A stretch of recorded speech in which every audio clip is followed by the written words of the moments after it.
और आज के सत्र में आने वाले एक और प्रमुख वक्ता श्री हुक्मीचंद सांवला जी।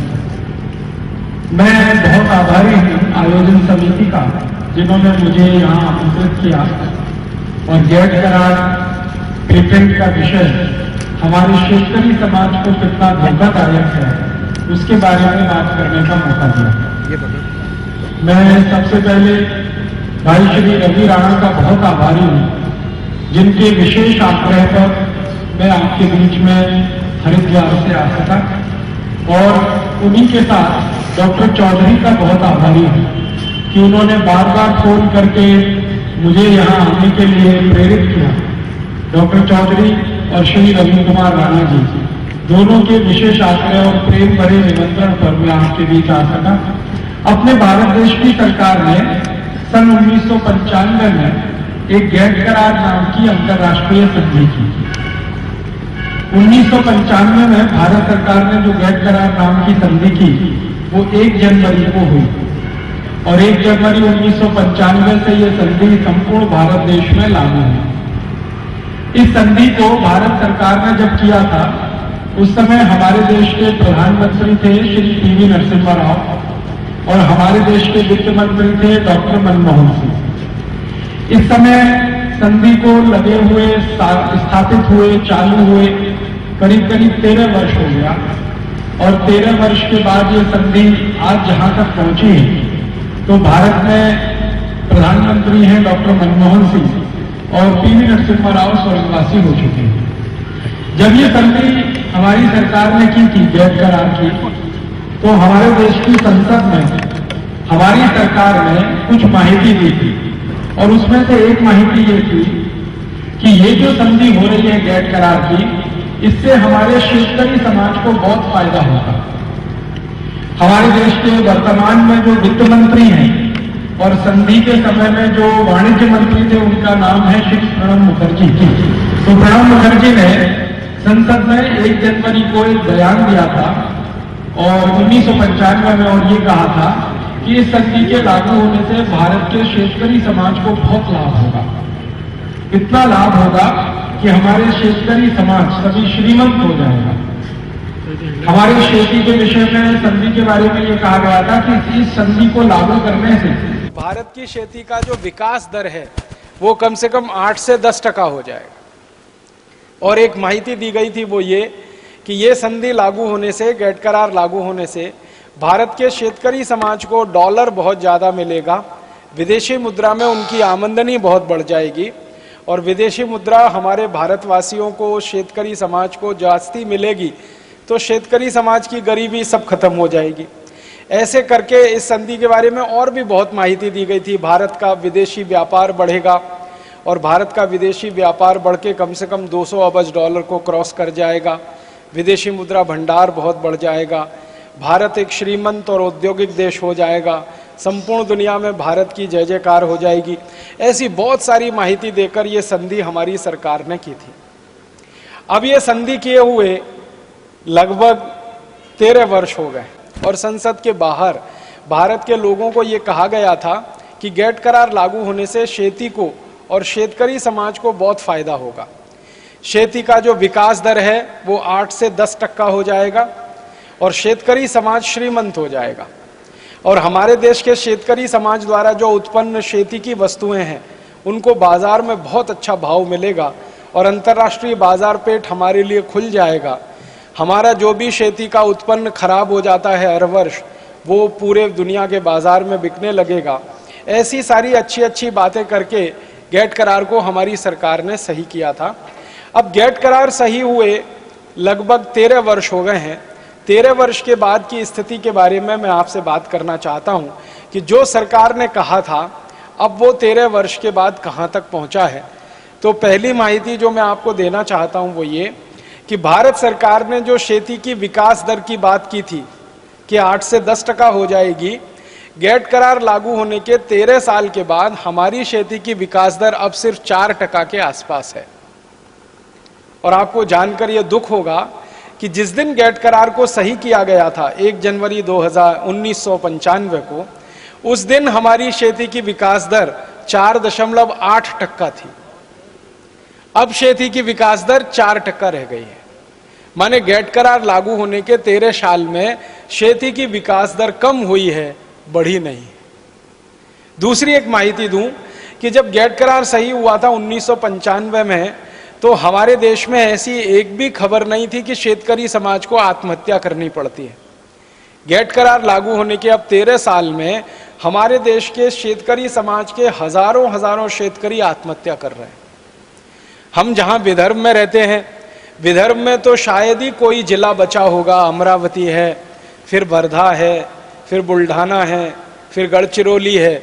विदर्भ के तो सारे जिले, एक भी जिला ऐसा बाकी नहीं है जहां शेतकरी समाज की आत्महत्या न हुई हो। और इस विदर्भ का एक बड़ा प्रतिनिधि समाचार पत्र है देशोन्नति। देशोन्नति ने तो बाकायदा एक मुहिम चला रखी है कि जब भी कोई शेतकरी आत्महत्या करता है, देशोन्नति वो अखबार है जिसके प्रथम पृष्ठ पर उसकी खबर छपती है। और वो काट कर मैं रखता रहता हूं। अभी तक हजारों शेतकरी आत्महत्या की खबर देशोन्नति के माध्यम से मेरे जैसे पाठकों को मिली है। और ये आत्महत्या हमारे शेतकरी समाज की विदर्भ में हो रही है। ये सिर्फ विदर्भ में नहीं है, आंध्र प्रदेश में भी शेतकरी समाज की आत्महत्या हो रही है। कर्नाटक में भी शेतकरी समाज आत्महत्या के रास्ते पर है। केरल में, तमिलनाडु में भी शेतकरी समाज आत्महत्या के रास्ते पर है। भारत के 12 से ज्यादा राज्यों से शेतकरी समाज के आत्महत्या करने की खबर मिलती है। 12 से ज्यादा राज्यों में शेतकरी आत्महत्या कर रहे हैं। बड़ा दुख है और अफसोस है और ये शर्मनाक है कि गेट करार जब साइन किया गया, गेट करार जब इस देश में लाया गया 1 जनवरी 1995 से, उस समय तक हमारे देश में शेतकरी आत्महत्या की खबरें ना के बराबर थी। अब गेट करार लागू होने के 13 साल में शेतकरी समाज की आत्महत्या हजारों की संख्या में हो रही है।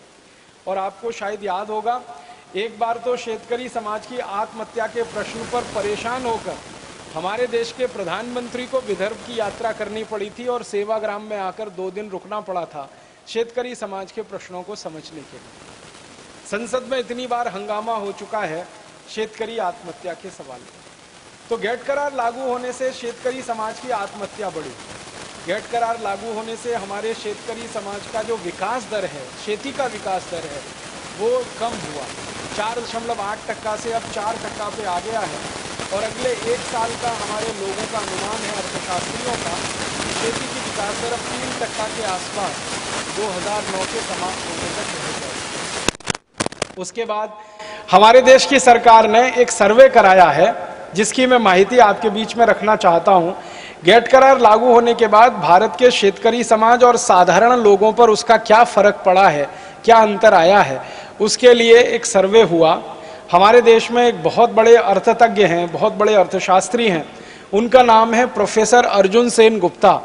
वो हमारे वर्तमान प्रधानमंत्री डॉक्टर मनमोहन सिंह के बहुत खास मित्र हैं और भारत देश में बहुत समय तक ऊंचे पदों पर रहे हैं। जब श्रीमती इंदिरा गांधी इस देश में प्रधानमंत्री हुआ करती थी तो प्रोफेसर अर्जुन सेन गुप्ता हमारे देश के योजना आयोग के उपाध्यक्ष हुआ करते थे। योजना आयोग का अध्यक्ष प्रधानमंत्री होता है, उसके ठीक नीचे उपाध्यक्ष। तो प्रोफेसर अर्जुन सेन गुप्ता योजना आयोग के उपाध्यक्ष रह चुके हैं, बहुत बड़े अर्थतज्ञ हैं, बंगाल के बहुत समय तक वित्त मंत्री रहे हैं। ऐसे एक विद्वान व्यक्ति ने भारत सरकार का एक सर्वेक्षण पूरा किया है। 2006 जून में वो सर्वेक्षण छपा है और उससे ये उन्होंने एक माहिती निकाली है कि गेट करार लागू होने के बाद भारत के साधारण लोगों की स्थिति और विशेष रूप से शेतकरी समाज की स्थिति बहुत खराब हुई है। उन्होंने कुछ आंकड़े दिए हैं। उन्होंने बताया है कि गेट करार लागू होने के लगभग 12 साल में भारत के साधारण लोगों की गरीबी बहुत बढ़ी है, साधारण शेतकरी की गरीबी बहुत बढ़ी है। और उन्होंने गरीबी के आंकड़े दिए हैं। मेरे जैसे आदमी को हैरानी होती है, सारे देश को हैरानी है। 84 कोटि लोग इस समय गरीबी की रेखा के इतने नीचे हैं कि जिनके पास एक दिन में खर्च करने के लिए 20 रुपया नहीं है। गेट करार लागू होने के बाद की ये स्थिति है। 84 कोटि भारतवासी एक दिन में 20 रुपए खर्च नहीं कर सकते। आप जरा सोचिए, 115 कोटि का हमारा देश है। 115 कोटि में 84 कोटि लोगों के पास एक दिन में खर्च करने के लिए 20 रुपया नहीं है। इसका सीधा मतलब है 84 कोटि लोगों की एक दिन की आमदनी 20 रुपए से कम है। और प्रोफेसर अर्जुन सेन गुप्ता की रिपोर्ट को ही आगे मैं बता रहा हूं कि 50 कोटि लोगों की तो एक दिन की आमदनी 10 रुपए से कम, 50 कोटि लोग, और 25 कोटि लोगों की एक दिन की आमदनी 5 रुपए से कम है। और ये पिछले 12-13 साल में बहुत तेजी से हुआ है, गरीबी बहुत तेजी से बढ़ी है।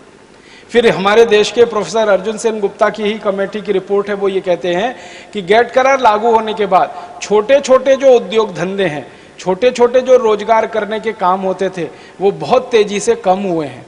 छोटे उद्योग धंधे, रोजगार देने वाले सारे तंत्र धीरे धीरे खत्म हुए। और एक दो माहिती देता हूं, गैट करार लागू होने के 12 साल में हमारे देश का शेती का जो निर्यात है वो बहुत तेजी से गिरा है। हम जो शेती का निर्यात करते थे 1995 में, उस निर्यात से हमारी जो कुल आमदनी होती थी, आज वो आमदनी हमारी 20 से 25% कम हो चुकी है, शेती से होने वाली आमदनी।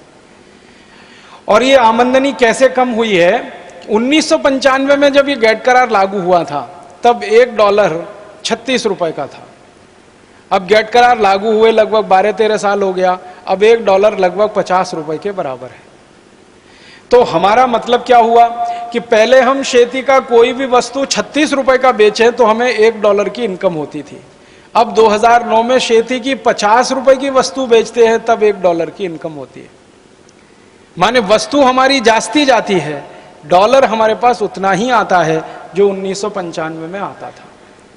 अगर आप इसको टक्केवारी में निकालेंगे तो 36 रुपए डॉलर से अब 50 रुपए डॉलर हो गया। लगभग डॉलर की पोजीशन में 25 से 30% की गिरावट आई है। और यही गिरावट हमारे खेती से होने वाली आमदनी में भी आई है। और इसी गिरावट के कारण हमारे शेतकरी समाज को गरीबी और ज्यादा आई है। अब आपके मन में एक प्रश्न आएगा कि गैट करार लागू होने से ये शेतकरी समाज और खेती को नुकसान हुआ कैसे? मैं आपको एक छोटी सी माहिती देता हूं।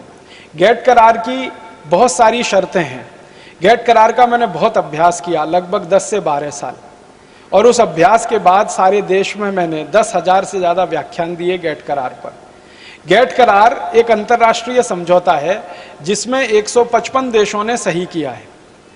इसमें से 20 से 25 देश हैं जो बहुत श्रीमंत हैं, जैसे अमेरिका है, जैसे कनाडा है, जैसे ब्रिटेन है, जैसे फ्रांस है, जैसे जर्मनी है, जैसे स्विट्जरलैंड है, जैसे स्वीडन है। ऐसे 20 से 25 देश बहुत श्रीमंत हैं जो गैट करार में सही किए हैं। और बाकी के 125 देश बहुत गरीब हैं। बहुत गरीब देशों में जैसे बोत्सवाना एक देश है, बहुत ही गरीब देश है। अफ्रीका का देश है, बहुत ही गरीब है। वहां तो पूरे देश की सकल आमदनी की जब बात की जाती है तो एक आदमी की आमदनी रुपए में जब गिनी जाती है तो 1.5 से 2 रुपए से कम पड़ती है उनके यहाँ। तो बोत्सवाना है, अफ्रीका के छोटे छोटे देश है, नाइजीरिया है, सोमालिया है, इथियोपिया है, फिर उसके बाद लैटिन अमेरिका के देश हैं, ब्राजील है, मैक्सिको है, चिली है, कोस्टारिका है, कोलंबिया है, फिर और साउथ ईस्ट एशिया के देश हैं। तो 125 देश तो बहुत गरीब है और 25 देश हैं जो बहुत श्रीमंत हैं। उनकी श्रीमंताई का अंदाजा आप लगा सकते हैं। अमेरिका जैसा श्रीमंत देश अपने शेतकरी समाज को दर वर्षी $400 अरब की सब्सिडी देता है। $400 अरब, $400 बिलियन। $400 अरब अमेरिका की सरकार अपने शेतकरी समाज को सब्सिडी देती है। इस सब्सिडी का मतलब मैं आपको समझाना चाहता हूं, वो क्या है। अगर अमेरिका का कोई शेतकरी खेती करे और खेती में वो ये कहे कि मेरे पास $1 का उत्पन्न है, अमेरिका का कोई शेतकरी $1 का उत्पन्न अगर अपने क्षेत्र में करता है तो अमेरिका की सरकार उस $1 के उत्पन्न को अमेरिका से शेतकरी से 400 देकर खरीद लेती है। $400 देके खरीद लेती है। $1 का उत्पन्न वो $400 देके खरीद लेते हैं। माने शेतकरी को उत्पन्न से 400 पट जास्ती मुनाफा वो दे देते हैं।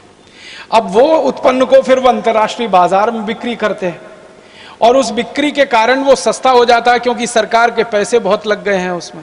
तो अमेरिका के शेतकरी का जो शेत उत्पन्न है वो अंतर्राष्ट्रीय बाजार में बहुत सस्ता आके बिकने लगता है। भारत में इसका उल्टा होता है। भारत की सरकार शेतकरी को सब्सिडी तो देती नहीं है, माननीय शरद जोशी के हिसाब से अगर कहूं तो निगेटिव सब्सिडी देती है। शेतकरी संगठन वाले यहाँ बैठे हैं, उनके हिसाब से कहूँ, उनका बड़ा अच्छा कैलकुलेशन है कि सब्सिडी तो देती नहीं, निगेटिव सब्सिडी है हमारे यहाँ, माने शेतकरी से उल्टा खींच लेती है हमारी सरकार, शेतकरी को तो देती नहीं है। तो यहाँ के शेतकरी को तो कोई खास सब्सिडी है नहीं, और अमेरिका के शेतकरी को $400 अरब साल की सब्सिडी है। आप सोचेंगे कि इतने असंतुलित जमाने में कैसे शेतकरी खड़ा रहे। हमारा शेतकरी खेती करता है, कर्ज लेता है, बैंक से कर्ज लेता है, बैंक के बाद उनकी सहकारी पत संस्थाओं से कर्ज लेता है, सहकारी पत संस्थाओं का कर्ज 14-15% के ब्याज पे पड़ता है, बैंक का कर्ज भी 7 से 8% के ब्याज पे पड़ता है। और अमेरिका का शेतकरी जब कर्ज लेता है बैंक से तो उसको ब्याज ही नहीं देना पड़ता, और उनके यहां तो निगेटिव ब्याज होता है, माने सरकार अपनी तरफ से शेतकरी को मदद करती। तो अमेरिका का शेतकरी बिना ब्याज के कर्ज लेके खेती करता है, भारत के शेतकरी को ब्याज भर के खेती करनी पड़ती है, ब्याज देनी पड़ती है अपने कर्जे पर। और भारत का शेतकरी सबसे जास्ती ब्याज देता है कर्जे पर, जो कोई नहीं देता इस देश में। अभी 3-4 साल पहले तक तो भारत के शेतकरी को 14% का ब्याज था हमारे देश में, और सहकारी पत संस्थाओं में तो 18 से 20% का ब्याज था। और अगर प्राइवेट मनी लेंडर से वो कर्ज लेता है तो ब्याज का दर 100% भी हो सकता है, 150 से 200% भी हो सकता है। तो भारत का शेतकरी बहुत ज्यादा ब्याज लेके, बहुत ज्यादा ब्याज देके कर्ज लेता है, अमेरिका के शेतकरी को ब्याज ही नहीं भरना पड़ता। भारत का शेतकरी अपनी वस्तुएं सरकार को बेचता है तो सरकार अंतर्राष्ट्रीय बाजार भाव से भी कई बार सस्ती कीमत पे खरीदी कर लेती है, वहां भी शेतकरी मार खा जाता है। फिर अंतर्राष्ट्रीय बाजार में अमेरिका की सरकार अपनी शेतकरी को एक्सपोर्ट सब्सिडी देती है और भारत की सरकार ऐसी कोई सब्सिडी नहीं देती है। तो अंत में निर्णय क्या आता है, अंत में फैसला जहां जाता है या बात जहां जाके रुकती है वो ये कि भारत के शेतकरी का माल अंतर्राष्ट्रीय बाजार में जाते जाते महंगा हो जाता है, क्योंकि यहां ब्याज ज्यादा देनी है, सरकार की तरफ से एक्सपोर्ट सब्सिडी भी नहीं है, और सरकार को शेतकरी समाज की अगर टोटल सब्सिडी है तो वो निगेटिव है। इन तीनों बातों से मिलकर भारत के शेतकरी का कोई भी उत्पन्न अंतर्राष्ट्रीय बाजार में महंगा होता है, और अमेरिका और कनाडा और यूरोप के शेतकरी का उत्पन्न अंतर्राष्ट्रीय बाजार पेट में सस्ता होता है। अब सस्ता उत्पन्न है तो जास्ती बिकेगा, महंगा उत्पन्न है तो कम बिकेगा। यही चक्कर में भारत के शेतकरी समाज की वस्तुएं अंतर्राष्ट्रीय बाजार में कम बिकती हैं, और फिर अंतर्राष्ट्रीय बाजार में जब शेतकरी समाज की वस्तुएं कम बिकती हैं तो उसका दोनों तरफ ऋणात्मक प्रभाव आता है। पहला तो माल कम जाता है, दूसरा शेतकरी को आमदनी कम होती है। इसके विपरीत दूसरे देशों के शेतकरी को जब ज्यादा सब्सिडी वाला माल भारत में आके बिकता है, क्योंकि WTO की एग्रीमेंट की शर्तों के अनुसार कोई भी देश के खेती का माल किसी भी देश में जाकर आसानी से बिकेगा। तो अमेरिका का शेत उत्पन्न भारत में आके बिक सकता है, यूरोप का शेत उत्पन्न भारत में आके बिक सकता है। तो अमेरिका और यूरोप के देशों की कापूस आके भारत में बिकना शुरू हो गई है। अब अमेरिका की कापूस और यूरोप की कापूस भारत में आके बिकती है तो उसका बाजार भाव 1500 रुपए 1600 रुपए क्विंटल के आसपास होता है, और भारत के शेतकरी समाज की जो कापूस होती है, खराब से खराब कापूस 1700-1800 रुपए क्विंटल की होती है। तो भारत की शेतकरी की कापूस महंगी और अमेरिका के शेतकरी की कापूस सस्ती, तो भारत के बाजार में भी अब विदेशी कापूस जास्ती बिकती है। तो कापूस उत्पन्न करने वाले शेतकरी समाज की कापूस कम बिकती है। एक तो अंतर्राष्ट्रीय बाजार में भाव कम मिलता है, दूसरे अपने ही देश के बाजार में कापूस कम बिकती है। दोनों का ही दुष्परिणाम ये होता है कि कापूस उत्पन्न करने वाले शेतकरी को आमदनी कम होती है, और वो आमदनी उसके खर्चे से भी कई बार कम होती है। तो बैंक का खर्चा इतना लागत बढ़ जाती है कि वो कर्जे में डूब जाता है और अंत में आत्महत्या करने के लिए मजबूर हो जाता है। हमारे देश में टाटा इंस्टीट्यूट ने एक रिसर्च कराया, सर्वे कराया विदर्भ में शेतकरी समाज की आत्महत्या के विषय। तो उसमें पता चला कि बहुत सारे कापूस उत्पन्न करने वाले विदर्भ के जो शेतकरी हैं, उनका जो कापूस उत्पन्न का खर्चा है उससे कम कीमत पर उनकी कापूस बिक रही है बाजार। खर्चा आता है 1700 रुपए क्विंटल, खर्चा आता है 1800 रुपए क्विंटल, और कापूस बिकती है 1500 रुपए क्विंटल, 1400 रुपए क्विंटल, 1350 रुपए क्विंटल। ऐसी स्थिति हमारे यहाँ है। और एक समय क्या आता है कि जब आप खर्चा ज्यादा करें खेती में और उत्पन्न आपका ना बिके उस भाव से, जिस भाव का खर्चा आपने किया, तो हर समय आप घाटे घाटे और घाटे की खेती करें, और घाटे की खेती की पूर्ति करने के लिए बैंक से कर्जा लें, और बैंक के कर्जे को ब्याज देने के लिए कर्जा लें, फिर कर्ज का ब्याज और ब्याज का कर्ज, यही चक्कर में किसान आत्महत्या कर ले। ऐसी हालत हमारे यहाँ है। दूसरी एक समस्या गेट करार के बाद जो हमारे यहाँ पैदा हुई कि जब से परदेश के शेत उत्पन्न भारत के बाजार में आसानी से बिकने लगे हैं, हमारे शेतकरी ने उन उत्पन्न को करना ही कम कर दिया है। आपको सुन के अफसोस होगा और मुझे बहुत दर्द है ये कहते हुए कि भारत के बाजार पेट में मलेशिया की दाल बिकती है, भारत के बाजार पेट में इंडोनेशिया की दाल बिकती है, भारत के बाजार पेट में चाइना का लहसुन बिकता है, भारत के बाजार पेट में ईरान का आलू बिक रहा है, भारत के बाजार पेट में अमेरिका का सेब बिक रहा है, सफरचंद जिसको हम कहते हैं, एप्पल। भारत के बाजार पेट में न्यूजीलैंड का केला बिक रहा है। माने दुनिया भर के हजारों शेत वस्तुएं, कृषि वस्तुएं भारत के बाजार में आके बिकने लगी हैं। अब जिन वस्तुओं को अपना शेतकरी उत्पन्न करता था, वही वस्तुएं जब विदेशों के बाजार से आकर अपने बाजार में बिकने लगेंगी तो भारत के शेतकरी के लिए बाजार कम होता गया, और बाजार कम होता गया तो फिर शेतकरी को आमदनी में कमी आ गई, और फिर वो आमदनी की कमी शेतकरी की गरीबी को बढ़ा गई। आज से 10-12 साल पहले हम ये कल्पना नहीं कर सकते थे कि भारत के बाजार में चाइना का लहसुन मिलेगा, ईरान का आलू मिलेगा, अमेरिका का सफरचंद मिलेगा, न्यूजीलैंड का केला मिलेगा, या मलेशिया, इंडोनेशिया जैसे देशों की दालें मिलेंगी। एक छोटा सा देश है हमारे पड़ोस में बर्मा, उसकी सबसे ज्यादा दाल आके यहां बिकती है। अरहर की दाल, मूंग की दाल, उड़द की दाल, चने की दाल बर्मा जैसे देश की अंधाधुंध बिकती है। और समस्या क्या आती है, भारत के शेतकरी की दाल का भाव 3500 रुपए क्विंटल, तो बर्मा की दाल का भाव 2700 रुपए क्विंटल, 2800 रुपए क्विंटल। अब 3500 रुपए क्विंटल भारत के शेतकरी की दाल, 2700 रुपए क्विंटल बर्मा की दाल, तो हमारे देश के जो व्यापारी हैं उनको मुनाफा जास्ती चाहिए, तो वो क्या करते हैं, बर्मा की दाल खरीदते हैं, अंधाधुंध बेचते हैं।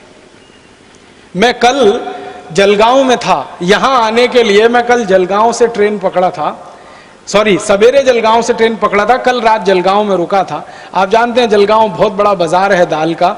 मेरे एक बहुत नजदीकी दोस्त हैं जो दाल की प्रोसेसिंग करते हैं, मूंग की दाल की प्रोसेसिंग करते हैं।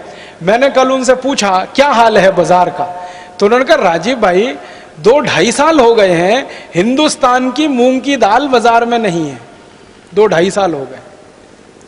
मैं बोला फिर किसकी है, तो उन्होंने कहा सारी मूंग की दाल बर्मा से आकर बिक रही है। तो मैं बोला 2.5-3 साल पहले क्या होता था, तो वो बोल रहे थे कि 2.5-3 साल पहले उत्तर प्रदेश की दाल आती थी यहां पर बिकने के लिए, बिहार की दाल आती थी यहां पर बिकने के लिए, बंगाल की दालें आती थी बिकने के लिए, उत्तराखंड की दालें आती थी बिकने के लिए। 2.5-3 साल से दालें ही नहीं नजर आ रही हैं, हिंदुस्तान की सारी बर्मा की दाल आती है बिकने के लिए। तो मैंने उनसे पूछा कि अगर बर्मा की दाल आ रही है बिकने के लिए जलगांव में, तो फिर जलगांव में बाकी भारतवासियों की दाल नहीं बिक रही, तो उनकी दाल का क्या हुआ, वो कहीं दूसरी जगह बेच रहे हैं? तो उन्होंने कहा बेच नहीं रहे हैं, दाल पैदा करना ही बंद कर दिया है उन्होंने। हमारे देश के हजारों नहीं लाखों शेतकरी जो 2.5-3 साल पहले तक दाल पैदा करते थे, उन्होंने 2.5-3 साल से दाल पैदा करना ही कम कर दिया है। और सरकार अब चिंता कर रही है कि दाल का क्षेत्रफल इस देश में घट रहा है, दलहन का क्षेत्रफल इस देश में घट रहा है। अब शेतकरी कहते हैं हम क्या करें, हमारी दाल को भाव नहीं है, विदेशी दाल 2700 रुपए क्विंटल में व्यापारी खरीद लेता, हमारी कौन खरीदेगा 3500 रुपए क्विंटल में, तो वो कहते हैं भाव नहीं है, तो दाल पैदा करना कम कर दिया। इसी तरह की स्थिति तिलहन के क्षेत्र में है। तिलहन हिंदुस्तान के शेत बाजार में इस समय सबसे ज्यादा विदेशी तेल बिक रहा है। आप सभी जानते हैं कि एक मलेशिया नाम का छोटा सा देश है, उस देश का एक तेल है जिसका नाम है पामोलिन तेल। वो पामोलिन तेल सबसे ज्यादा भारत के बाजार में है, सबसे ज्यादा। 1-2 टन नहीं, लाखों टन में है, करोड़ों टन में है पामोलिन तेल, जो भारत के शेत बाजार में आ गया। अब पामोलिन तेल आके बिकने लगा। अब पामोलिन तेल का भाव भारत में आके पड़ता है 20 से 22 रुपए लीटर, और शेतकरी समाज जो उत्पन्न करके तेल देता है वो है 40 रुपए लीटर। अब भारत का शेतकरी सरसों का तेल करे 40 रुपए लीटर, नारियल का तेल करे 60 रुपए लीटर, तिलहन का तेल पैदा करे 90 रुपए लीटर, तो भारत में 40, 60 और 90 रुपए लीटर के आसपास तेल का भाव है, और विदेशी पाम तेल मिलता है 20 से 22 रुपए लीटर। तो सारे भारतवासी जो तेल बनाने वाले उद्योगपति हैं वो सब पामोलिन तेल धड़ल्ले से लाखों लाखों टन में इंपोर्ट कर रहे हैं, और उस पामोलिन तेल को भेड़सेड़ करके मिलावट करके आपको बेच रहे हैं। आप बाजार से डिब्बाबंद जितना भी तेल लाके खाते हैं वो सब पाम तेल है। और आपको सुनकर हैरानी होगी, 4-5 साल पहले तक इस देश में ऐसा कानून था कि पाम तेल किसी भी दूसरे तेल में मिला के नहीं बेचा जा सकता। गेट करार और WTO के दबाव में अब कानून ऐसा है कि पाम तेल किसी भी तेल में मिला के बेचा जा सकता है। अब पाम तेल आ गया, वो वेजिटेबल ऑयल के साथ मिला के बेचा जा रहा है। आप बाजार से तेल खरीद के लाते हैं, किसी भी नाम का तेल खरीदो, रिफाइंड तेल के नाम से और डबल रिफाइंड तेल के नाम से बाजार में जितना भी तेल मिल रहा है वो सब पामोलिन तेल है। अब पामोलिन तेल हम खा रहे हैं, शेतकरी समाज खा रहा है। क्यों? क्योंकि शेतकरी समाज जो तिलहन पैदा करके बेचता था, शेतकरी समाज जो सरसों का तेल पैदा करके देता था या नारियल का तेल, उसको भाव नहीं है तो उन्होंने तिलहन पैदा करना कम कर दिया है। तो भारत में तिलहन का क्षेत्रफल भी लगातार घटता चला जा रहा है। दालें पैदा करना कम कर दिया, तिलहन पैदा करना कम कर दिया, तेल का उत्पन्न इस देश में कम हो गया, तो विदेशों से पाम तेल आकर बिकने लगा। अब वो पाम तेल के दो दुष्परिणाम हैं। एक तो जो शेतकरी नारियल करते थे, जो शेतकरी तिल पैदा करते थे, जो शेतकरी सरसों पैदा करते थे, उनको नुकसान। दूसरा नुकसान देश के खाने वाले लोगों को, जो पाम तेल खाएगा, मैं आपको स्टाम्प पेपर पे लिख के देता हूं, तुरंत हार्ट अटैक से मर जाएगा। क्योंकि पाम तेल के बारे में सारी दुनिया के जो रिसर्च हुए हैं वो ये बताते हैं, और ये डॉक्टर चौधरी के लिए मैं कहता हूं कि पाम तेल में सबसे ज्यादा ट्रांस फैट्स हैं, सबसे ज्यादा। और ट्रांस फैट्स वो फैट्स हैं जो कभी भी बॉडी में डिसॉल्व नहीं होते, किसी भी टेम्परेचर पर डिसॉल्व नहीं होते। और ट्रांस फैट्स जब बॉडी में डिसॉल्व नहीं होते तो वो फैट बढ़ता जाता है, बढ़ता जाता है, बढ़ता जाता है। और आपने सुना होगा कि जब फैट जरूरत से ज्यादा बढ़ जाता है तभी हृदय घात आता है और आदमी मर जाता है। जब फैट जरूरत से ज्यादा बढ़ जाता है तभी ब्रेन हेमरेज होता है और आदमी पैरालिसिस का शिकार हो जाता है। जब ट्रांस फैट्स बहुत बढ़ जाते हैं शरीर में, तभी शरीर में ऐसे भयंकर दुष्परिणाम होते हैं। डायबिटीज बढ़ती है, हाइपरटेंशन बढ़ता है जिसको बीपी आप कहते हैं, हार्ट अटैक आता है, ब्रेन हेमरेज हो जाता है। ऐसे खतरनाक रोग जिनमें शरीर का हमेशा के लिए भयंकर दुष्परिणाम हो जाए या हमारे शरीर का भयंकर नुकसान हो जाए, ऐसे रोग भी सारे के सारे पाम तेल के दुष्परिणाम ही हैं। पाम तेल दुनिया में कोई नहीं खाता भारत को छोड़कर। मलेशिया जिस देश से पाम तेल भारत में आता है WTO करार के बाद, वो मलेशिया खुद पाम तेल नहीं खाता। मलेशिया में पाम तेल का जास्ती से जास्ती उपयोग होता है उद्योग धंधों में, लेकिन वो पाम तेल गेट करार के बाद भारत में भयंकर पैमाने पर बेचा जा रहा है। तेल का बाजार पूरी तरह से अब विदेशियों के कब्जे में चला गया। तो एक तरफ अपना शेतकरी नुकसान पाता है, दूसरी तरफ लोगों को भी तकलीफ आती है। और इसी तरह गेट करार की एक खतरनाक शर्त ने हमारे देश को एक और बड़े खतरे में डाल दिया। हमारे देश में पहले एक कानून था कि जो बीज होता है, सीड्स जो होता है, वो सीड्स पर किसी का पेटेंट नहीं हो सकता, क्योंकि भारत में ऐसी मान्यता रही है कि ये जो बीज है वो भगवान की देन है, प्रकृति की देन है, ईश्वर ने बनाया, परमपिता परमात्मा ने बनाया, इसको आदमी ने नहीं बनाया। तो इसलिए यह माना जाता है कि बीज जो होता है, सीड्स जो होते हैं, वो परमपिता परमात्मा की देन है, ईश्वर की देन है, उस पर मनुष्य का अधिकार नहीं है, इसलिए वो पेटेंट के दायरे के बाहर है, उनको पेटेंटेबल नहीं माना जाता इस देश में। अब गेट करार ने शर्त बदल दी। गेट करार की शर्त यह हो गई है कि सभी बीज अब पेटेंट के दायरे में आ गए। पहले हमारे यहां बीज होते थे डिस्कवरीज, डॉक्टर साहब, चौधरी साहब, पहले बीज होते थे सब डिस्कवरीज। अब पेटेंटेबिलिटी की दायरे में आने के बाद बीजों को सरकार ने इन्वेंशंस जैसा मानना शुरू कर दिया है। और खतरनाक स्थिति यह बना दी है कि डिस्कवरीज और inventions both are patentable in our country now on the basis of this GATT agreement. ये गेट करार के आधार पर अब डिस्कवरीज भी पेटेंटेबल हैं, इन्वेंशंस भी पेटेंटेबल हैं। तो सीड और बीज जो पहले पेटेंट के दायरे के बाहर थे, अब वो पेटेंट के दायरे में आ गए। जब बीज पर पेटेंट नहीं होता और बीज पर पेटेंट होता, उसमें फर्क क्या होता है, मैं एक उदाहरण से समझाता हूं। पेटेंट का माने होता है पूरा अधिकार उत्पादन करने का, बेचने का और मुनाफा कमाने का। मैं आपको एक उदाहरण से समझाता हूं। मेरे हाथ में एक पेन है। अगर मैं ये कहता हूं कि ये पेन पर मेरा पेटेंट है, इसका मतलब यह है कि इस पेन को मैं ही बनाऊंगा और मैं ही बेचूंगा और मैं ही मुनाफा कमाऊंगा। दूसरी कोई कंपनी इस पेन को ना बना सकती है, ना बेच सकती है, ना मुनाफा कमा सकती है। अगर मैं ये कहता हूं कि इस पेन पर मेरा पेटेंट नहीं है और किसी का भी पेटेंट नहीं है, तो इसका मतलब यह है कि इस पेन को कोई भी कंपनी बनाएगी, कोई भी कंपनी बेचेगी, कोई भी कंपनी मुनाफा कमाएगी। अगर इस पेन पर पेटेंट नहीं है तो इस पेन को बनाने वाली हजारों कंपनी होंगी, और अगर इस पेन पर पेटेंट है तो इसको बनाने वाली एक ही कंपनी होगी। अब अगर हजारों कंपनी ये पेन बनाती है तो आप सोचो, उन हजारों कंपनियों में आपस में प्रतियोगिता होती है, कंपटीशन होता है, तो ये पेन सस्ते से सस्ता मिलेगा। लेकिन कोई एक कंपनी अगर ये पेन बनाती है तो उसकी अकेले की मोनोपोली है, अकेले का एकाधिकार है, तो वो जितने चाहे उतने रुपए में बेचेगी और जितना चाहेगी उतना मुनाफा इस पेन पर वो कंपनी कमाएगी। अब हमारे यहां बीज के क्षेत्र में ऐसा हो गया। पहले ऐसा होता था कि हमारे शेतकरी समाज बीज बनाते थे और बीज से बीज हमारे यहाँ हजारों साल से बनता चला आया। हमारे यहाँ परंपरा ऐसी रही है कि एक बार हमने खेती की, खेती में बियारण डाला, उस बियारण से उत्पन्न आया, उस उत्पन्न में से थोड़ा बियारण हमने अगले साल की खेती के लिए रख लिया, फिर उसको बियारण के रूप में डाला, फिर उत्पन्न आया, फिर तीसरे साल के लिए हमने बियारण उसमें से निकाल लिया, फिर चौथे साल के लिए। इस तरह से बियारण, बीज से बीज बनता था। इसको सीड मल्टीप्लिकेशन कहा जाता है और यह भारत में हजारों साल पुराना है। इससे खेती के हजारों बीज विकसित हुए हैं। आपको सुन के हैरानी होगी, भारत दुनिया में अकेला देश है जहां की खेती में 1,50,000 से ज्यादा चावल के बियारण रहे। 1,50,000 बीज चावल के, सीड्स 1,50,000 है। गेहूं के हजारों किस्म इस देश में रहे, कापूस के सैकड़ों किस्म इस देश में रहे, ऊस के सैकड़ों किस्म इस देश में रहे। तो बीज में विविधता बहुत रही है और उस विविधता के आधार पर ये बीज बनते रहे और भारत में बिकते रहे। अब हमारे यहां क्या हो गया, गेट करार की शर्त के बाद पेटेंट का दायरा आ गया बीज में। अब व्यवस्था ऐसी हो गई है कि कोई एक कंपनी बीज बनाएगी, जितने साल उसका पेटेंट बीज पर रहेगा दूसरी कोई कंपनी वो बीज नहीं बनाएगी। एक ही कंपनी का बीज है जो आपको खरीदना पड़ेगा और उपयोग करना पड़ेगा।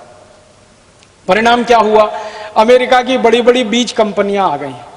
एक अमेरिका की कंपनी आ गई, उसका नाम है पायनियर। दूसरी अमेरिका की कंपनी आ गई, उसका नाम है सीजेंटा। तीसरी अमेरिका की कंपनी आ गई एली लिली। चौथी एक यूरोप की कंपनी आ गई यूनिलीवर। ऐसी 20 बड़ी बड़ी मल्टीनेशनल कंपनी बीज के क्षेत्र में आ गई और उन्होंने भारत के शेतकरी समाज के विकसित किए हुए बीज को अमेरिका और यूरोप में पेटेंट करवाना शुरू कर दिया और उस पेटेंट के आधार पर भारत में धंधा शुरू कर दिया। बहुत दुख होता है और अफसोस होता है मुझे ये कहते हुए कि भारत के छत्तीसगढ़ प्रांत में चावल का बियारण जो हजारों साल से चलता आ रहा था, उस पर अभी पेटेंट अमेरिका की सीजेंटा कंपनी का है। इसी तरह से भारत के कापूस के बहुत सारे बियारण जो हजारों साल से शेतकरी समाज ने विकसित किए, उस पर अमेरिकन कंपनियों ने पेटेंट एप्लीकेशन दे रखे हैं। तो हमारे बियारण और अब विदेशी कंपनियों के पेटेंट के दायरे में, इस पेटेंट के दायरे का मतलब मैंने आपसे कहा कि बीज पर अगर किसी कंपनी का 20 साल का पेटेंट है तो वो कंपनी 20 साल तक उस बीज को बेचेगी और 20 साल तक उस पर मुनाफा वो कमाती रहेगी। भारत का कोई भी शेतकरी अगर उस बीज को बनाकर बेचने की कोशिश करेगा तो वो अमेरिकन कंपनी उस शेतकरी के खिलाफ मुकदमा करेगी और शेतकरी को जेल में डाल दिया जाएगा, उसको हथकड़ियां लगाई जाएंगी और उसको नॉन बेलेबल ऑफेंस डिक्लेयर किया जाएगा। अब सोचो, मैं हजारों साल से एक बियारण बनाता हूं, अपने खेत में वापरता हूं, उसी पर अमेरिकन कंपनी ने पेटेंट ले लिया तो वो बियारण का सारा कंट्रोल अमेरिकन कंपनी के हाथ में चला गया, मेरे हाथ में अब कुछ नहीं रह गया। तो परिणाम क्या होगा, शेतकरी समाज जो बीज से बीज बनाता था और बीज के उत्पादन में स्वावलंबी होता था, अब वो शेतकरी समाज का सारा स्वावलंबन खत्म हो रहा है और वो सारा का सारा बीज अब मल्टीनेशनल कंपनी के कंट्रोल में चला गया। अब उसका परिणाम क्या हुआ, जब मल्टीनेशनल कंपनी के कंट्रोल में बीज चला गया तो बीज का भाव बढ़ गया। जो बीज पहले आपको 40, 50, 60 रुपए किलो मिल जाता था, अब उस बीज की कीमत हो गई 10,000 रुपए किलो, 15,000 रुपए किलो, 20,000 रुपए किलो, 25,000 रुपए किलो। आप यहां पर कोई शेतकरी भाई हैं जो शायद कापूस करते होंगे, आपने कापूस में एक बीज का नाम सुना होगा ना, BT cotton, BT cotton, BT cotton. ये बीटी कॉटन पेटेंटेड सीड है और इसी तरह से हमारे देश के बाजार में आया। परिणाम क्या हुआ कि जो सामान्य रूप से कॉटन का बीज हमें मिलता था, अभी वो 10 पट, 15 पट, 20 पट, 25 पट, 30 पट महंगा हो गया बीटी कॉटन के नाम। और अब ये जो मल्टीनेशनल बीज बेचते हैं बीटी कॉटन का, तो वो क्या कहते हैं, वो कहते हैं कि कॉटन के बीज में जंतु बहुत लगते हैं, कीट बहुत लगते हैं, हमने बीटी कॉटन ऐसा बीज बनाया जिसमें जंतु ही नहीं लगेगा, कीट ही नहीं लगेगा। मतलब उस बीज को इतना जहरीला कर दिया कि उसमें कोई जंतु और कीट नहीं आएगा। और वो जहरीला बीज जब आप खेत में डालेंगे और खेत में से उसका कॉटन उत्पन्न होगा और गलती से आपकी गाय और भैंस उस खेत में चली गई, तो वो तुरंत वहीं बैठ जाएगी और 2-3 दिन के बाद वो वहीं मर जाएगी, उठकर नहीं आ सकती। मैं संपूर्ण भारत देश में प्रवास करता हूं। पिछले साल में हरियाणा और पंजाब में 1 महीने के प्रवास पे था। तो हरियाणा में और पंजाब में मैंने 2 जिले देखे, एक जालंधर जिला देखा पंजाब में और हरियाणा में पानीपत। जालंधर जिले के सैकड़ों गांवों में जहां बीटी कॉटन किसानों ने लगाया, वो किसान मुझे अपना खेत दिखाने के लिए ले गए। तो उन किसानों ने मुझे परीक्षण करके बताया। एक खेत में मैं खड़ा था, जालंधर से 30 किलोमीटर दूर एक गांव में। एक शेतकरी आया, उसने कहा देखो ये कितना जहरीला बीज है बीटी कॉटन का। फसल खड़ी हुई थी, उस खेत में उसने मार मार के जबरदस्ती से एक भैंस को अंदर डाल दिया खेत में। वो जा नहीं रही थी लेकिन धक्का दे दे के डाल दिया। थोड़ी देर के बाद वो भैंस चलते चलते बैठ गई। फिर वो मुझे भैंस के पास लेके गया। भैंस को बैठने के बाद मैंने देखा उसकी गर्दन टेढ़ी हो गई। गर्दन टेढ़ी हो गई तो उसने, अब शेतकरी ने कहा अब ये उठेगी नहीं यहां से। मैंने कहा क्यों? उसने कहा अब ये गई। हम रात को उसके घर में जाके सो गए। सवेरे आके देखा तो भैंस बिल्कुल बेहोश पड़ी थी और दूसरे दिन आके देखा तो वो भैंस मरी हुई थी। वो शेतकरी ने कहा कि मेरे गांव में सैकड़ों भैंसें ऐसे मरी हैं, बीटी कॉटन के खेत में भैंस घुस गई, जिंदा वापस नहीं लौटी। बीटी कॉटन के खेत में अगर कोई गाय घुस गई, जिंदा वापस नहीं लौटी। बकरी घुस गई, जिंदा वापस नहीं लौटी। इतना खतरनाक, इतना जहरीला बीज ये बीटी कॉटन के नाम पर सारे देश में भेजा गया। शेतकरी को ये उल्लू बनाया, मूर्ख बनाया कि इससे उत्पन्न जास्ती मिलेगा। लेकिन शेतकरी को यह नहीं बताया कि जो उत्पन्न जास्ती मिलेगा वो जास्ती खर्चे के बाद मिलेगा। पहले कॉटन उत्पन्न करने का जो खर्चा आता था, उससे खर्चा अब 2 पट और 3 पट हो गया। तो खर्चा आपका 2 पट और 3 पट करा दिया। फिर उसके बाद उत्पन्न थोड़ा जास्ती मिला तो आप उस तरह से घाटे में ही रहे, कोई फायदा नहीं हुआ उसमें। और जो शेतकरी ने बीटी कॉटन लगाया आंध्र प्रदेश में, पंजाब में, हरियाणा में, पश्चिमी उत्तर प्रदेश में, गुजरात में, वो सब शेतकरी अभी रो रहे हैं और परेशान हो रहे हैं। एक तो उनके जानवर बीमार हो रहे हैं, दूसरा उनके खेत की मिट्टी पहले से ज्यादा तकलीफ हो गई है। मराठी का एक शब्द इस्तेमाल करूं तो मिट्टी नापीक होना शुरू हो गई है। ये WTO के खतरे हैं और धोखे हैं हमारे देश में।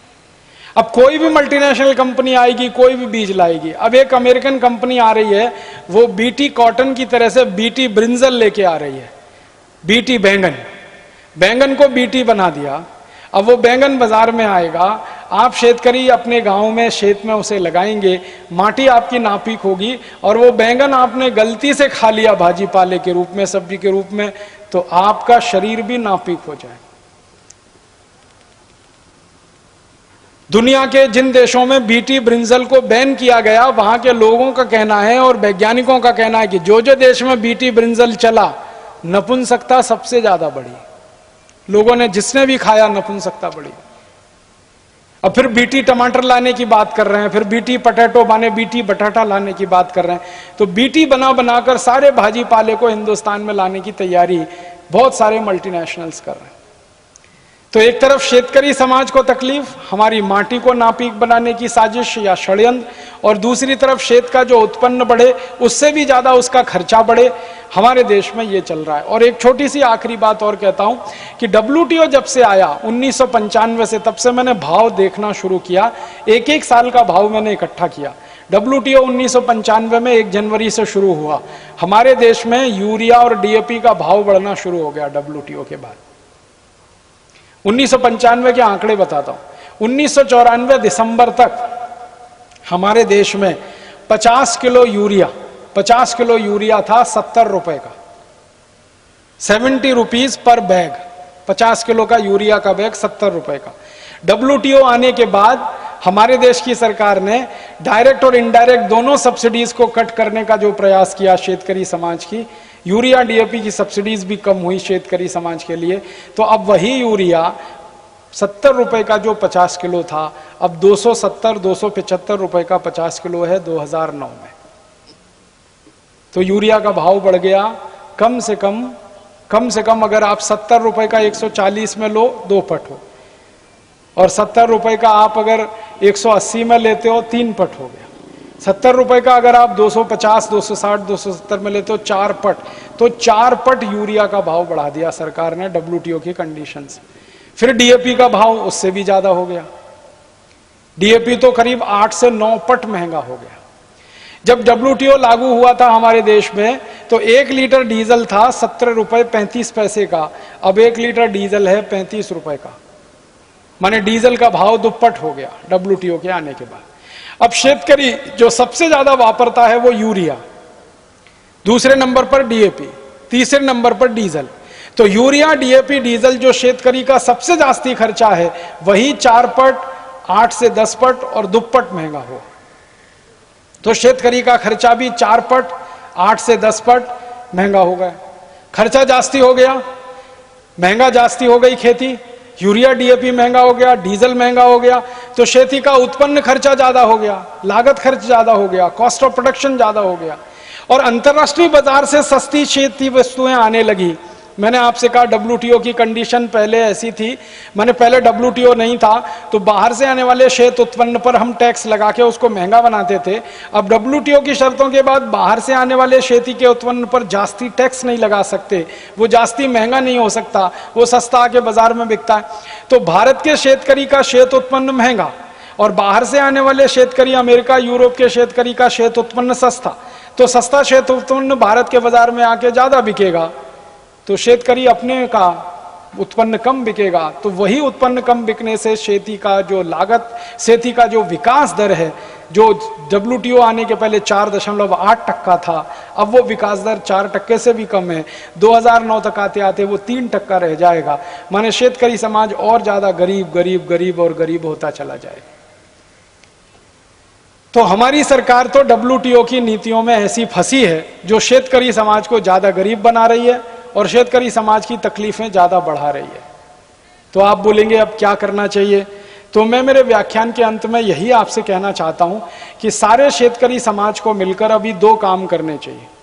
पहला काम तो यह करना चाहिए कि जो सरकारों ने WTO एग्रीमेंट किया, जिन सरकारों ने WTO की शर्तों को हमारे शेतकरी समाज पर लाद दिया, ऐसी सरकारों को सबक सिखाना चाहिए। ऐसे नेताओं को, ऐसे पुढ़ारियों को सबक सिखाना चाहिए जिन्होंने WTO इस देश के ऊपर थोप दिया और इस देश के शेतकरी को मरने के लिए स्थिति में डाल दिया, आत्महत्या करने की स्थिति में डाल दिया।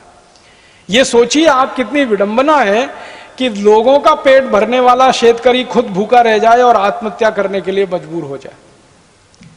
सारे देश का पेट भरने वाला शेतकरी खुद भूखा रहे और आत्महत्या करने के लिए मजबूर हो, बेवश हो। ये कितनी बड़ी विडंबना है जो इस देश की आजादी के 60 साल में हमको देखनी पड़ रही है। ये उस देश में देखनी पड़ रही है जिस देश में खेती की प्रधानता हमेशा से रही है। ये उस देश में देखनी पड़ रही है जहां के प्रधानमंत्रियों ने जय जवान जय किसान का नारा दिया है। उस देश के किसानों को आत्महत्या करनी पड़ रही है। तो अभी तो 2 ही काम हैं जो कर सकते हैं आप, और उसको रास्ते को ठीक कर सकते हैं, बदल सकते हैं इन परिस्थितियों को।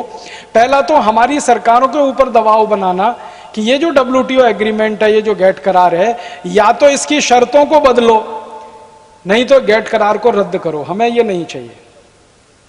अगर इसकी शर्तें नहीं बदलती हैं तो जिन शर्तों पर गेट करार लागू है, ये तो हमें नहीं चाहिए। ये समाज के बीच में से आवाज आने की जरूरत है। और मुझे तो ऐसा लगता है कि इस आधार पर हमारे देश में बड़े आंदोलन करने की जरूरत है। और बड़े आंदोलन वो कौन करेगा? वो आप सब मिलकर शेतकरी समाज के लोग ही करेंगे। हम सब उसमें सहयोग करेंगे, हम सब उसमें सहभागी बनेंगे। तो शेतकरी समाज के बीच में से ये आवाज आनी चाहिए कि WTO करार की खेती विषय की जो शर्तें हैं, इन शर्तों को या तो पूरी तरह से बदल दो, नहीं तो गैट करार को रद्द कर दो, हमें ये नहीं चाहिए।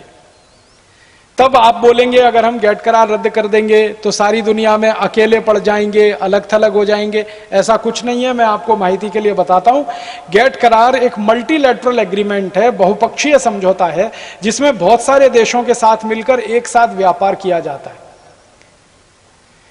दूसरा व्यापार का और एक रास्ता है दुनिया में। एक तो व्यापार होता है वो मल्टीलैटरल है, बहुपक्षीय है। एक तो व्यापार होता है वो बाइलैटरल है, द्विपक्षीय है। तो हम मल्टीलैटरल व्यापार नहीं करेंगे, बाइलैटरल करेंगे। इसमें तकलीफ क्या है? और हमारा बाइलैटरल व्यापार मल्टीलैटरल से ज्यादा अच्छा होगा। द्विपक्षीय समझौते करेंगे, एक एक देश के साथ समझौते करके व्यापार करेंगे। कैसे होगा? मान लीजिए हमारे देश में बहुत जास्ती मात्रा में चाय उत्पन्न होती है, कॉफी उत्पन्न होती है, और यूरोप के देशों में चाय और कॉफी की बहुत ज्यादा जरूरत है, लेकिन उनके यहां उत्पन्न नहीं होती है। तो हमारी चाय कॉफी का व्यापार हम यूरोप के देशों के साथ द्विपक्षीय स्तर पर करेंगे और उसमें हमारा रेट फिक्स करेंगे, ना कि उनके रेट पर बेचेंगे। क्योंकि हमें गरज नहीं है, उन्हें गरज है हमारी चाय और कॉफी की। अगर यूरोप के देशों को भारत की चाय कॉफी पीने को नहीं मिलेगी तो वो मर जाएंगे, क्योंकि ठंडी इतनी ज्यादा है उस देश में कि उनका ब्लड प्रेशर इतना लो हो जाता है और उसमें मृत्यु की संभावना सबसे तीव्र हो जाती है। इसी तरह से और एक उदाहरण देता हूं। तिलहन हमारे देश में सबसे अच्छी क्वालिटी का है पूरी दुनिया में। इतना अच्छा तिल जो भारत में होता है कहीं नहीं होता। और सारे अरब देशों में तिल का तेल खाने की परंपरा है। तिल का तेल खाते हैं, खजूर का तेल खाते हैं, नारियल का तेल खाते हैं। तो जिन देशों को तिल का तेल चाहिए और हमारे पास तिल बहुत अधिक मात्रा में हो, तो हम भाव तय करके द्विपक्षीय आधार पर समझौता करके वो तेल बेचेंगे। उसमें भाव भी अच्छा मिलेगा और हमारी इज्जत और सम्मान भी ज्यादा बढ़ेगा दुनिया।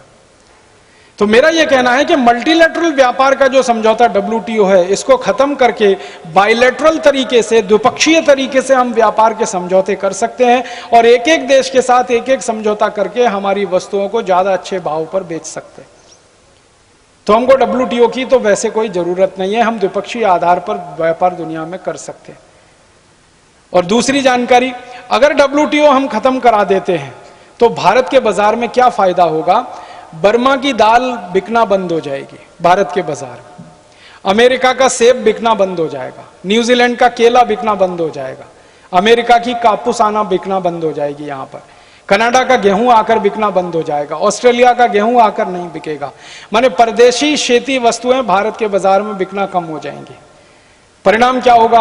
भारत के शेत बाजार में भारत की स्वदेशी वस्तुओं की डिमांड बढ़ जाएगी और जैसे ही स्वदेशी वस्तुओं की डिमांड बढ़ेगी तो स्वदेशी वस्तुओं की कीमतें बढ़ जाएंगी और शेतकरी समाज को जास्ती लाभ मिलेगा।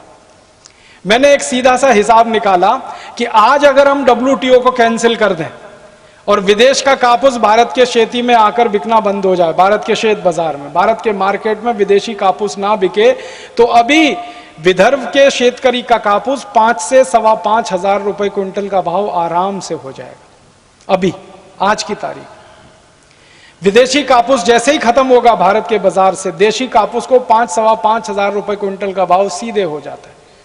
विदेशी गेहूं अगर भारत के बाजार में आकर बिकना बंद हो जाए तो देशी गेहूं को भाव वैसे ही 2000 रुपए क्विंटल हो जाता है, जो अभी 1100 रुपए क्विंटल भी नहीं।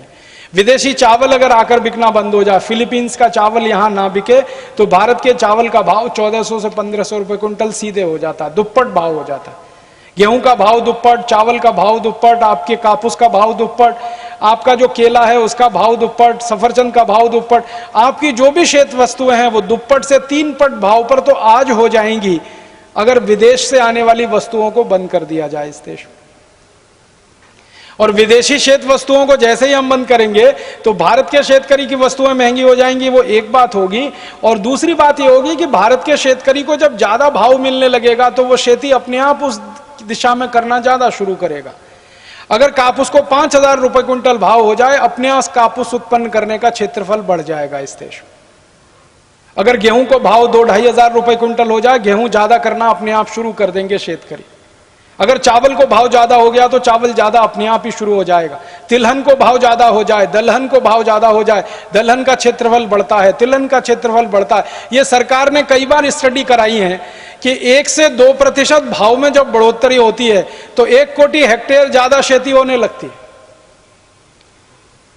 हमारे कृषि मंत्रालय का एक रिसर्च है, एक सर्वे है कि 1 से 2 पट भाव बढ़ जाए, 1 से 2% भाव में बढ़ोतरी हो जाए, 1 कोटि हेक्टेयर खेती ज्यादा होने लगती है।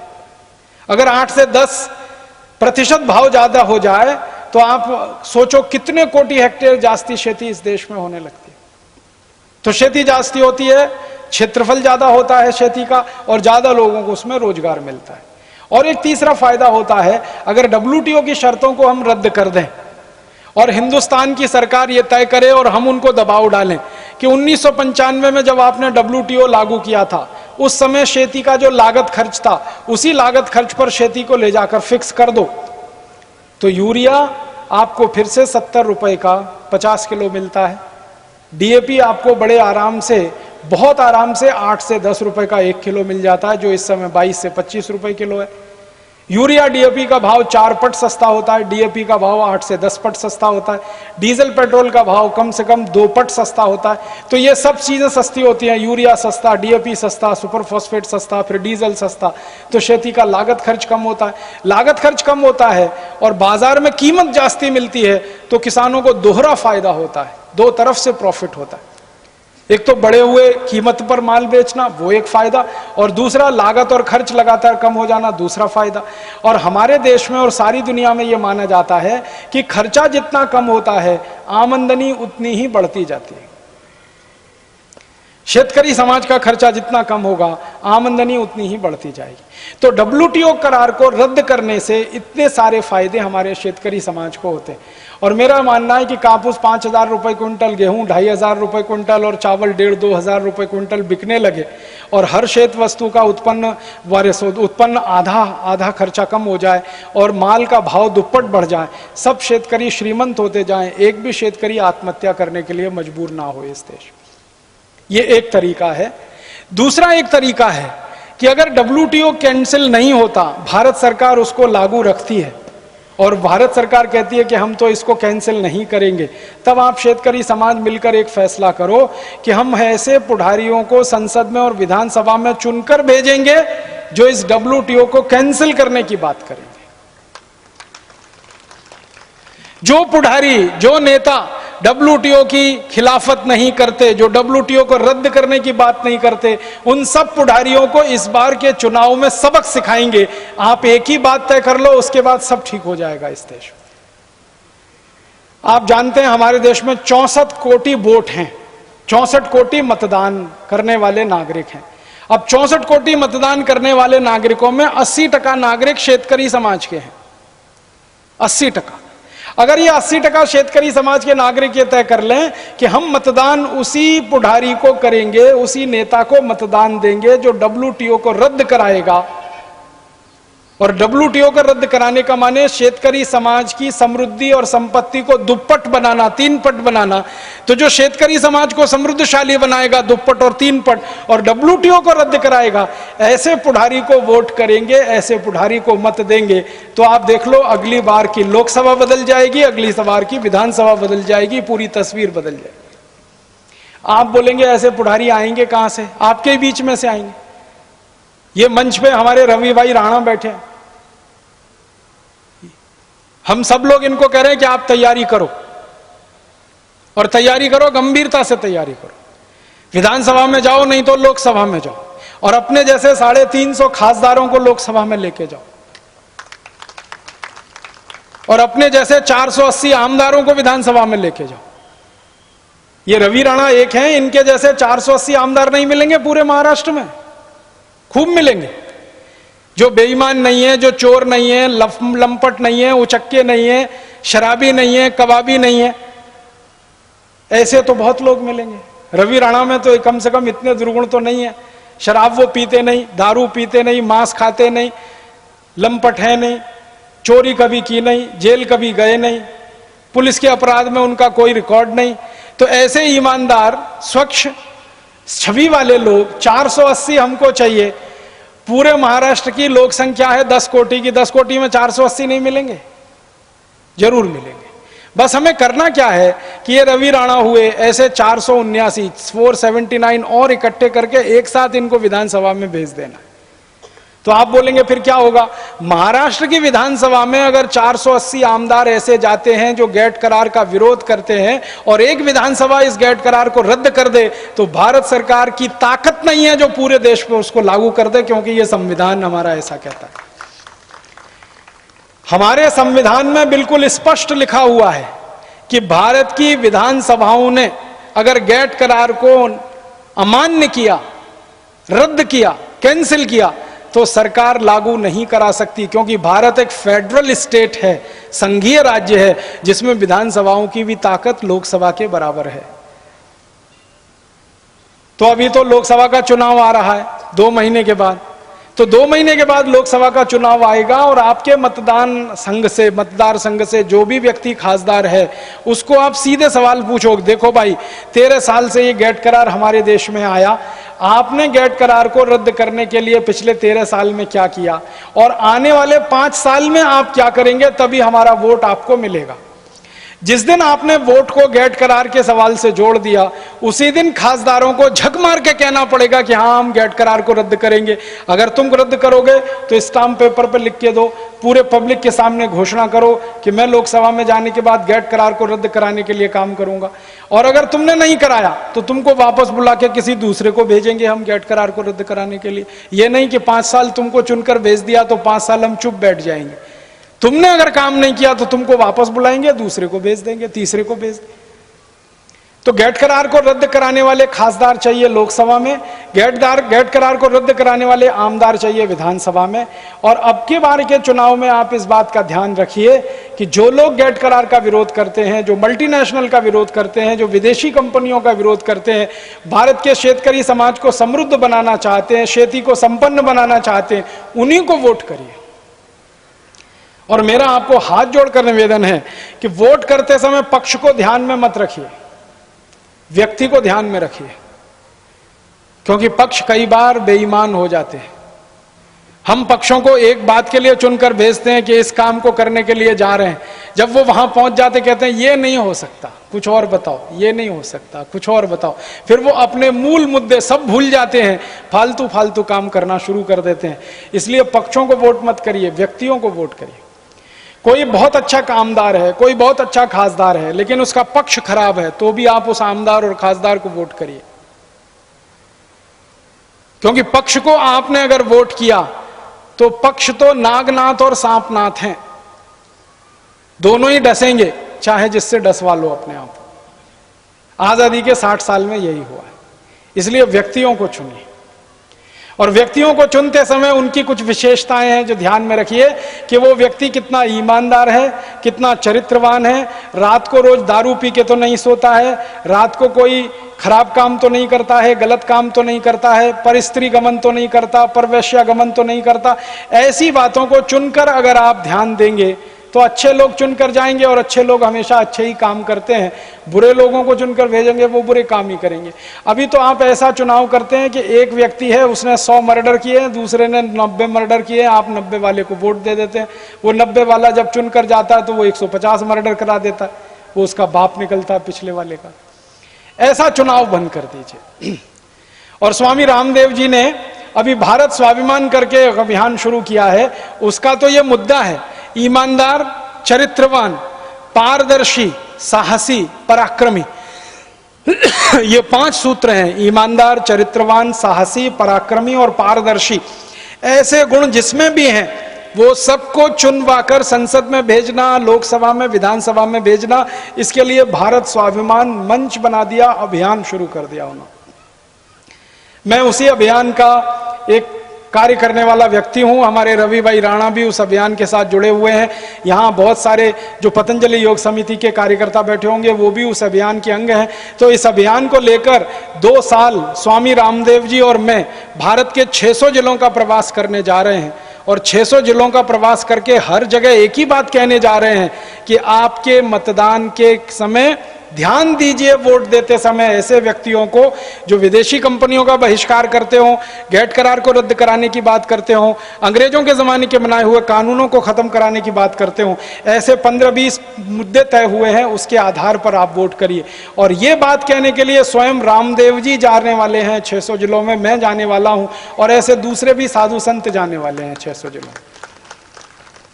आपको सुनकर हैरानी होगी, श्री श्री रविशंकर जी, उनका पत्र आ गया कि हम आपके साथ इस पूरे अभियान में हैं। हमारे देश के महामंडलेश्वर बहुत बहुत बहुत पूजनीय सत्यमित्रानंद जी गिरी, वो परसों हमारे साथ थे हरिद्वार में, उनका पूरा आशीर्वाद है कि अगर ये काम के लिए आप निकलते हैं तो मैं भी आपके साथ। मुरारी बापू जी का संपूर्ण आशीर्वाद इस बात के लिए। 15 बड़े साधु संत जिनके एक एक कोटि से ज्यादा फॉलोअर हैं, एक कोटि से ज्यादा जिनके फॉलोअर, ऐसे 15 संत एक साथ भारत के 600 जिलों का प्रवास शुरू करने जा रहे हैं अगले 2 साल। और यह प्रवास इसी बात के लिए है कि हमको गैट करार नहीं चाहिए, मल्टीनेशनल नहीं चाहिए, WTO नहीं चाहिए, विदेशीकरण जो हो रहा है इस देश का वो नहीं चाहिए, कर्जबाजारी जो बढ़ रही है शेतकरी समाज की और देश की वो नहीं चाहिए। तो इन सब बातों को लेकर जब साधु संत निकल रहे हैं समाज में, तो आप जान लीजिए परिवर्तन तो अब होगा इस देश में। क्योंकि जब भी भारत का सन्यासी और साधु निकला है तो उसने देश और समाज को बदला है। ये हमारा हजारों साल का इतिहास है, आप कभी भी उठा के देख सकते। साधु समाज, संत समाज जब भी निकला है, समाज उसके पीछे चला है। और हमारे यहाँ की राजनीतिक व्यवस्था तो हमेशा संत समाज के नीचे रही है। संत समाज ऊपर रहा है, राज्य व्यवस्था हमेशा उसके नीचे रही है। संत समाज के आशीर्वाद से हमारे यहाँ राजा काम करते रहे हैं। आपको मालूम है, भारत के महान महान राजा चंद्रगुप्त विक्रमादित्य, हर्षवर्धन, सम्राट अशोक, समुद्रगुप्त, ये जितने बड़े महान महान चक्रवर्ती सम्राट हुए, इन सबका नियम था कि दरबार में अगर कोई साधु आ गया तो ये राजा अपना सिंहासन छोड़ता था और साधु उस सिंहासन पर बैठता था। मतलब साधु के लिए, सन्यासी के लिए सिंहासन खाली है, राजा उसके चरणों में बैठता था। इसका मतलब यह है कि साधु समाज, संत समाज और धर्म सत्ता हमारी राज्य सत्ता को निर्देशित करती थी। तो जब तक भारत की धर्म सत्ता राज्य सत्ता को निर्देशित करती थी, तब तक भारत सोने की चिड़िया था। चंद्रगुप्त विक्रमादित्य का समय देख लो, भारत सोने की चिड़िया था। समुद्रगुप्त का समय देख लो, भारत सोने की चिड़िया था। हर्षवर्धन का समय देख लो, भारत सोने की चिड़िया था। सम्राट अशोक का समय देख लो, भारत सोने की चिड़िया था। जब जब धर्म सत्ता ऊपर रही है, राज्य सत्ता नीचे रही है, भारत सोने की चिड़िया रहा। लेकिन जब विदेशियों का हमला हुआ और विदेशियों ने आकर यहां पर साम्राज्य स्थापित कर लिया, तो धर्म सत्ता पीछे चली गई, राज्य सत्ता ऊपर आ गई। तब से भारत नीचे रसातल में गिरता ही जा रहा है, गिरता ही जा रहा है, गिरता ही जा रहा है, गिरता ही जा रहा है। और इतना गिर गया है कि अब उठने के लिए लोगों को भरोसा खत्म हो गया है कि ये देश फिर से उठ सकता है। गरीबी बढ़ी, व्यभिचार बढ़ा, पापाचार बढ़ा, अत्याचार बढ़ा, भ्रष्टाचार बढ़ा। जब से हमारा समाज पीछे हो गया, राज्य सत्ता आगे हो गई, धर्म सत्ता नीचे आ गई, राज्य सत्ता ऊपर हो गई, सारी गड़बड़ी हो गई। अब फिर से धर्म सत्ता आगे आ रही है। स्वामी रामदेव जी धर्म सत्ता के प्रतीक हैं। स्वामी सत्यमित्रानंद गिरी जी धर्म सत्ता के प्रतीक हैं। महामंडलेश्वर जितने इस देश में धर्म सत्ता के प्रतीक हैं। हमारे देश के जितने भी ऐसे महान महान, मुरारी बापू धर्म सत्ता के प्रतीक हैं, आसाराम बापू धर्म सत्ता के प्रतीक हैं। तो ये धर्म सत्ता के प्रतीक ऐसे बड़े साधु पुरुष सन्यासी सब एक साथ इकट्ठे हो रहे हैं। 3 अप्रैल को हरिद्वार में एक बड़ा सम्मेलन होने जा रहा है, उसमें घोषणा होने जा रही है। उस सम्मेलन के बाद ये घोषणा होगी और सारे देश में इन साधु संतों के प्रवास शुरू हो जाएंगे। अगले 2-3 वर्षों में आप देखेंगे नए नए लोग निकल कर आएंगे, नए नए पुढ़ारी निकल कर आएंगे, नए नए खासदार निकलेंगे, नए नए आमदार निकलेंगे, जो इन साधु संतों के आशीर्वाद से संसद और विधानसभाओं में जाएंगे और देश की व्यवस्था परिवर्तन करने का काम शुरू हो जाएगा। तो मैं आपको ये व्यवस्था परिवर्तन के काम के लिए निमंत्रण देने आया, आपको निवेदन करने आया कि आप भी इस अभियान में जुड़ जाइए, शामिल हो जाइए।